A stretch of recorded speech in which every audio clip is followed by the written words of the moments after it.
Hi, I'm Paul Duchesne. Welcome to Mama Paul's video podcast. Today is Saturday, September the 4th, 2021. And we're going to talk about today is Neoliberalism Part 2. Neoliberalism Part 2. We did Neoliberalism Part 1 about a week ago. And there was a lot more to unpack in there than I had anticipated. And the more deeply I looked into things, the deeper the hole got, and the more I needed to explore a few more things. So here we are. We're going to do a part 2. We may do a part 3. I suspect there's going to be a part 3 also. In fact, I know there is. What started this was the magazine Adbusters and the book Samuelson and Friedman. Samuelson and Friedman was the battle over the free market, and this was reviewed in the New York Times about 2 weeks ago by Paul Krugman. And Adbusters magazine, Adbusters. This was this month's issue, and it's the battle for the soul of economics, and it's a typically dark cover, and it looks like three anarchists are probably beating up a banker or a Wall Street guy or something to that effect. It's typical kind of thing you get on Adbusters. Adbusters is a radical political economy magazine. Adbusters are the people who are responsible for Occupy Wall Street and for quite a few other activities over the years. So these are the two things that sort of came out at the same time that got me sort of really interested in doing something about this neoliberalism, because it's a word that comes up all the time and people use it, and people have some people have a positive, not too many people have a positive view of the word. Most people have a pretty negative view of the word. But one of the interesting things about it is, let's look at the word for a minute. Let's go back to here. Liberalism. So you think liberalism, you think liberal and conservative. Let's go back to the original there, 1776, liberalism. Okay, it's the same liberalism from 1776. So prior to this, the conservative would have been in favor of the king as opposed to democracy. The conservative economist would have been in favor of gold or agriculture as a form of money, as a form of wealth, especially gold.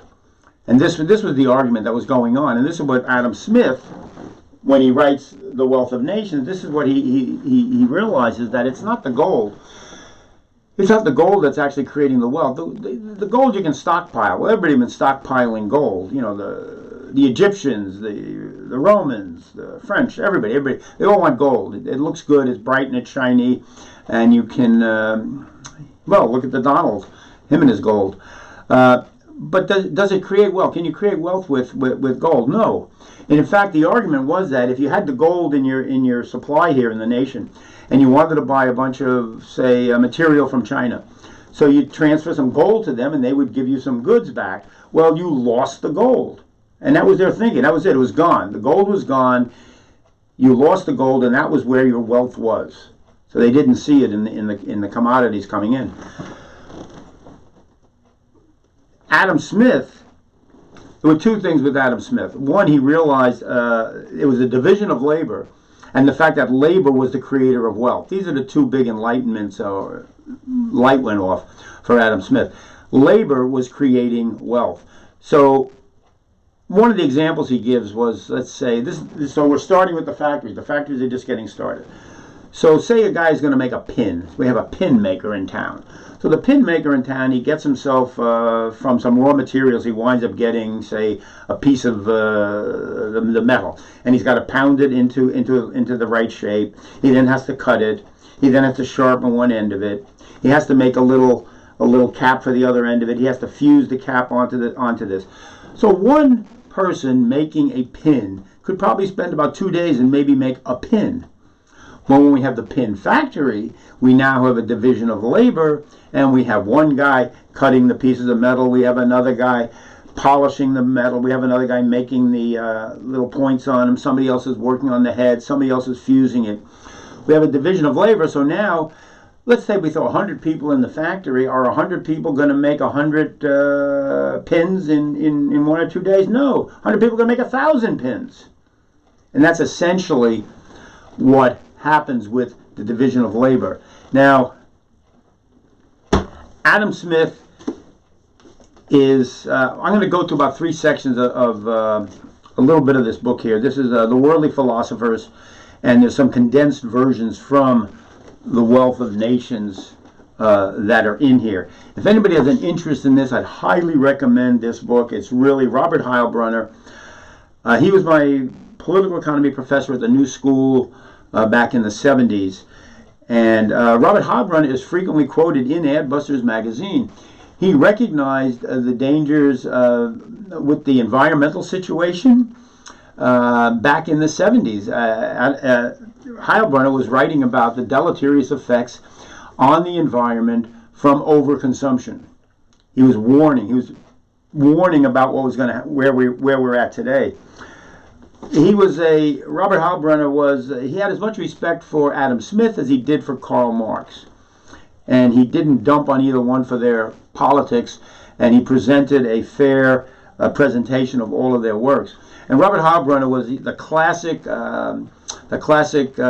tweedy professor. He literally had the tweed coat with a pipe. He had the pipe, and he literally had elbow patches on his jacket.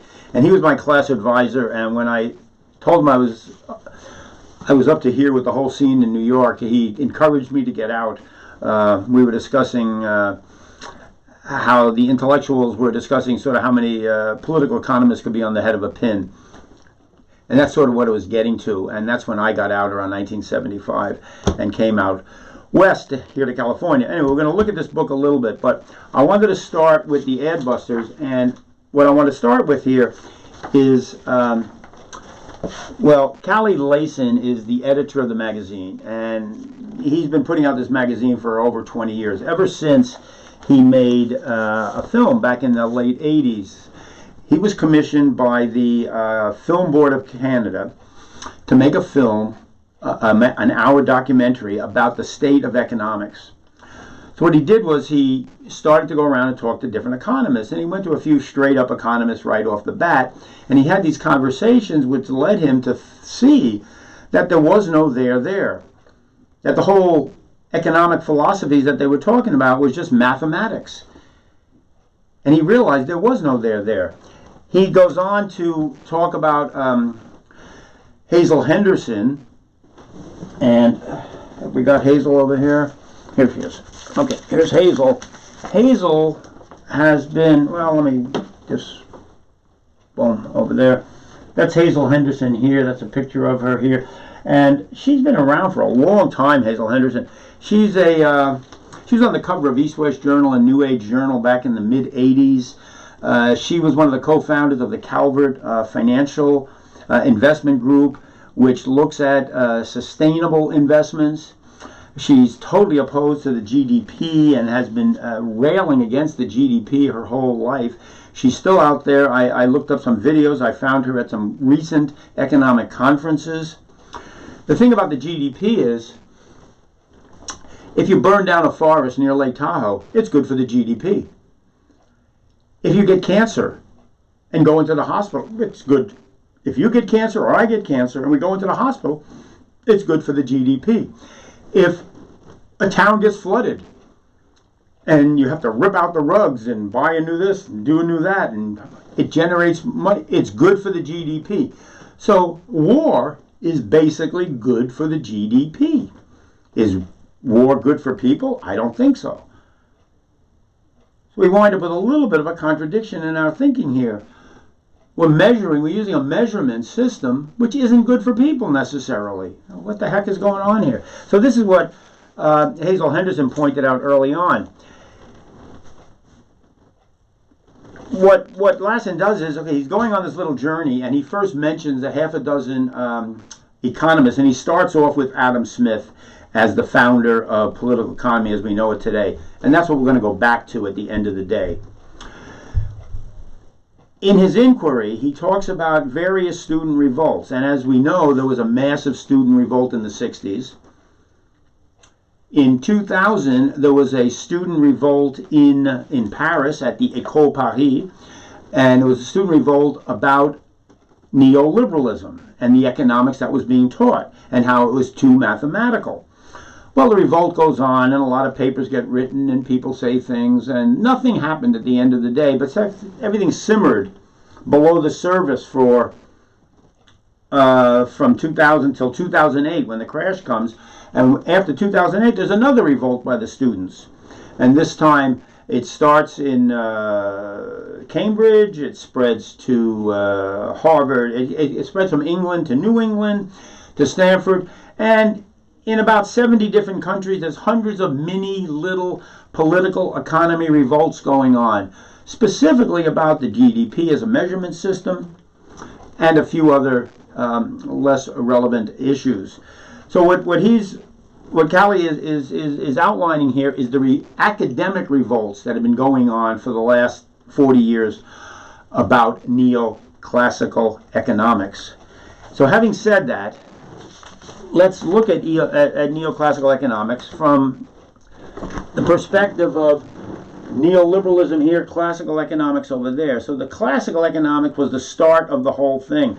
And like I said, there weren't any formulas there weren't any mathematical equations in The Wealth of Nations.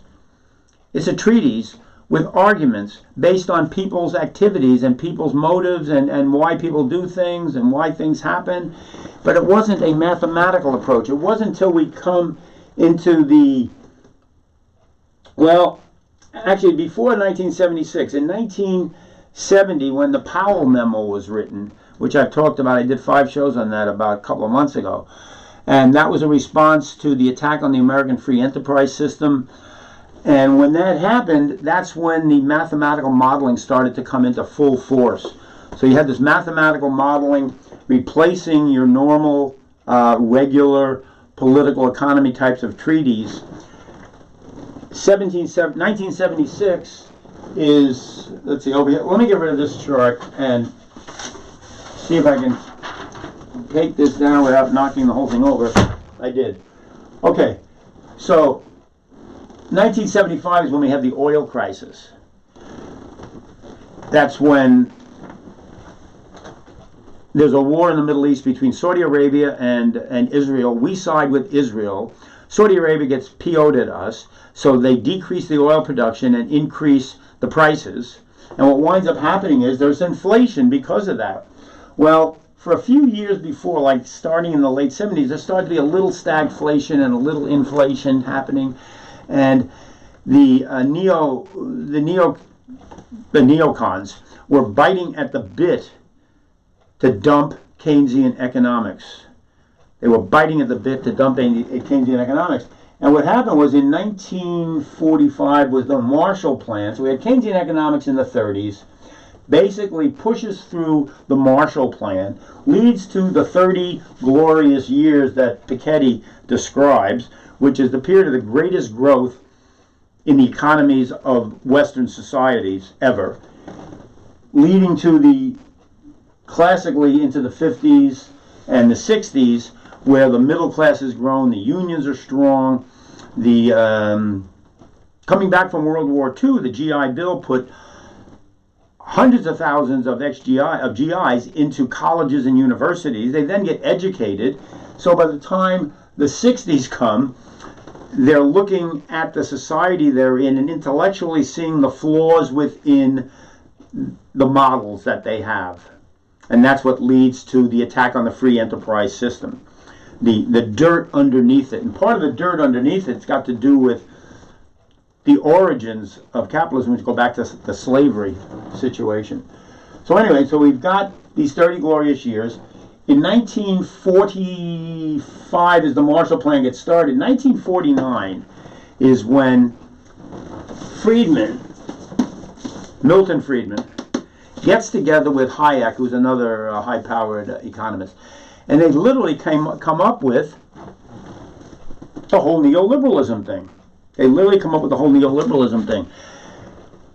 They're biting at the bit to put this into effect. They really want to get rid of the Keynesian economics. They want to get the money back to the rich people and away from these middle class people.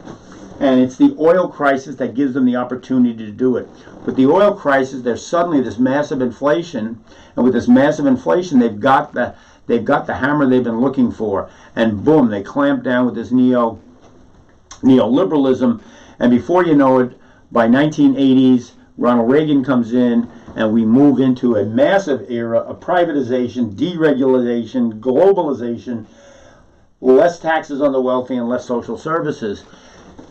And that's pretty much how it happened in simplistic terms. So going back to the classical economics did not have any formulas in them, and these formulas took 100 or so years to really develop. When Adam Smith wrote The Wealth of Nations, the big thing he came to, the big conclusion he came to, is that the source of all wealth was labor. You have the three pillars of economics, political economy: land, labor, and capital. And for some reason, when you put the three of these together and you say them together, it sounds like they have an equal relationship to each other. They don't. They don't have an equal. There's a lopsided stool there, to say the least. So labor is the main source of value, and that was like the greatest insight he had. So it wasn't gold that you were storing in Fort Knox or underneath the palace, and it wasn't necessarily agriculture. It was the labor of man. So if the labor is creating the wealth, and if the labor that creating the wealth can get the least amount of return to itself, then there's more money going to be made at the other end. Pretty simple. Now, there were two other kinds of things that Smith's attitude towards the common laborer. It's different depending on what chapter you're in sometimes. I'll give you an example. He talks about it's not from the benevolence of the butcher, the brewer, or the baker that we expect our dinner, but from their regard to their self-interest. Adam Smith believed that the individual working in his own self-interest, working for his self-interest, he's got a family. He's got to support the family. The guy likes to be a baker, so he becomes a baker and he's baking bread. Or he's a brewer and he's making beer. And in fact, the beer thing and the brewing is really interesting. During the period of time that Smith is teaching, they tried to impose a tax on the alcohol, and Smith made a tremendously argument against taxing the alcohol, that the alcohol was a social benefit that was absolutely necessary for the stability of the society. Absolutely necessary for the stability of the society. So the brewer, the baker, the butcher, the candlestick maker, these people are craftsmen. These people are craftsmen who know how to run a business. They're the basis of your new burgeoning middle class. They're not the laborers. The laborers who wind up in the factories, oops, I took the other one down. The laborers wind up in the factories. As you read Adam Smith, there's places where they don't trust these people to do anything. They're not sure about their moral values. They're not sure about their ethical. They're not sure what's going to happen. On one hand, we're talking about the butcher and the baker. On the next hand, we're talking about people in the factories. Well, there's a big difference between the guy that's got a little business downtown and makes something and runs a business, and the guy that's forced to work in the factory. The guy that's forced in the factory turns into a bit of an automaton, as he's, which Karl Marx quite well pointed out, that by the time you get to the 1850s, we'll go back up here. I got these two. So by the time you get to the 1850s with Karl Marx, you've had the industrial revolution has started, and massive numbers of people are now working in these factories under terrible conditions. There's child labor, there's all sorts of terrible conditions, long hours, unsanitary. People are barely surviving, which is why, if you've read your Oliver Twist and David Copperfield in these books, this is the period that they're talking about, that early prior to Karl Marx analyzing the whole thing. And the system doesn't collapse till 1930, right after the 1920s, the golden age, the gilded age of capitalism, the gilded age of capitalism. The welfare of the common man was a theme that runs throughout Adam Smith, but it seems to get contradicted by his attitude towards the common man. So I'm a bit flummoxed by this whole thing. He says the wealth of nation provides his answers. All the grubby scrabbling for wealth and glory has its ultimate justification in the welfare of the common man. In the welfare of the common man. All this scrabbling for wealth is justifiable for the welfare of the common man. Well, Adam Smith, moral philosopher, justifies slavery. And this all goes back, I've talked about this before, the commodification of people.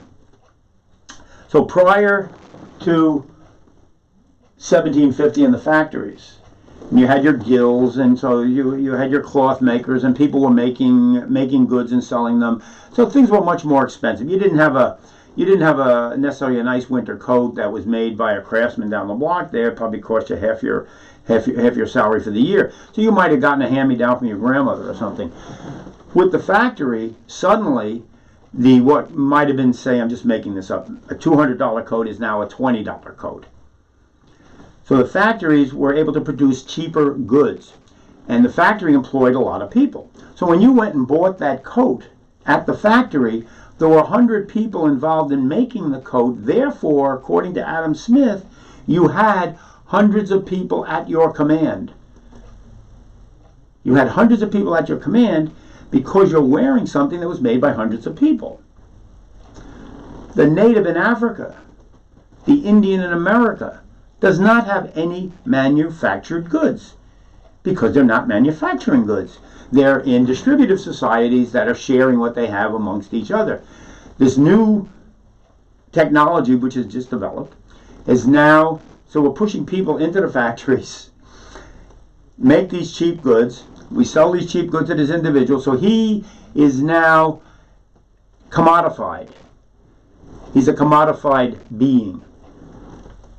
The native isn't commodified. Therefore, he's worthless. And this is the thinking that's going on with Adam Smith. And this is where he completely throws me off, and I get really disturbed about this conclusion. He comes to being that he's the head of the moral philosophy. Unbelievable. And he's raving about the common man all the time. Well, the common man who doesn't have a manufactured good is not a common man even. He's less than human. Literally less than human. And if he works on a sugarcane plantation and that sugarcane plantation produces a profit, then he's worthwhile because he's helping them make a profit. So when we look at this, we find that slavery has been going on for about 150 years. It's embedded throughout the Americas. We're moving cotton, we're moving sugar, we're moving rum, we're moving all sorts of goods around, and people. People are one of those commodities. So by the time of 1776, by the time of the Declaration of Independence, where they're discussing, the 2/3 rules and all this kind of BS, you've got literally 150 years embedded slavery. Well, slavery keeps going up till the 1860s and stuff. So we're talking about 16, 17, we're talking about 250 years of institutionalized slavery, producing all of these goods. Well, the basis for the bloody society is based on slavery. That's why a lot of people are making so much money. So when we get people into the factories, we're trying to pay them the minimal, and we're trying to reduce them. And when you look at the conditions in England in the 1800s there, you're practically reducing them to the level of slavery. You've got them in these unhealthy conditions, overworking. Their living conditions aren't a whole lot better. We call them essential workers nowadays. We call them essential workers. And those were two or three of the main points I wanted to bring out from Adam Smith. The third was the concept of a monopoly. And I'm going to try to maybe finish up with this. Adam Smith writes, the great enemy to Adam Smith is not so much government per se as monopoly in any form. People of the same trade seldom meet together, says Smith, but the conversation ends in conspiracy against the public or in some diversion to raise prices. He's completely against any government law that shelters an industry from competition. He says here, the administration of justice for all citizens and these public institutions and these public works, which may be the highest degree advantage to a great society, the administration of justice for all citizens, maintaining public institutions, maintaining public works. He is in favor of the Department of Sanitation. He's in favor of the police department, of the road department.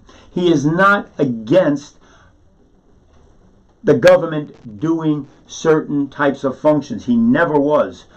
Having said that, in the world of neoliberalism, when they extract out of Adam Smith what they want to, they then make it appear as if he's against, he's in favor of monopolies. And interestingly, I talked about Friedman. I don't want to get heavy into Friedman, but Milton Friedman, at one point, I was looking up all these different quotes, and Milton Friedman famously says that he agrees with everything in the Wealth of Nations. He agrees with everything in the Wealth of Nations. He then goes on to talk about monopolies, as monopolies are good for the society and don't have any deleterious effect on the society. Hello? Did you read the book? I think Friedman forgot the chapter, or he ripped the page out or something. Adam Smith vehemently opposed to monopolies. Milton Friedman vehemently in favor of monopolies and trying to use Adam Smith as a justification for it. And that's the deal that goes on here. We went from classical economics through Keynesian economics into the era today of neoliberalism. Along the way, the mathematical modeling got thicker and thicker and thicker. And I've mentioned this story before. When I was in graduate school doing political economy, there was hardly any mathematical notations even necessary when I started. A couple of years later, I was there for a couple of years, did half the program. Suddenly these econometric models started to come in, and you needed a degree in statistics to get out of the political economy. You needed a statistician not only for the economy, but for sociology, psychology. All of these social sciences started to need statistical analysis. They turned the thinkers into widget counters. And that was a result of the Powell memo, which sort of overlaps this whole thinking period here, where they encouraged the universities to get into this type of thinking and to statisticize everything. Okay, I think we did it. That was part 2 on neoliberalism, and I'm going to stand by it today. When I get back the next time, we're going to get more into Samuelson and Friedman, and then I'll wrap it up with positive possibilities for a new paradigm. That's really where the whole thing's got to go. We're looking at what we've got. I don't have that strong a displeasure with classical economics. I think classical economics got screwed up along the way and taken over by the greed factor, which is what Piketty talks about. He does 200 years of analysis in Capital in the 21st Century, and he concludes that the rich get rich, the poor get poor. You'll never get rich working for you'll never get richer than the land person or the capitalist working for a living. No doubt about it. Okay. Peace, patience, persistence, and I hope to see you soon. I may be a delay here. It's my 57th anniversary next week, and we're going away for almost a whole week. So I may not be back for another week. I'll be a week late in getting the 3rd show up on neoliberalism, unless something really weird happens in the middle. Other than that, like I just said, peace, patience, persistence, and we'll see you as soon as we can. Thanks for joining me.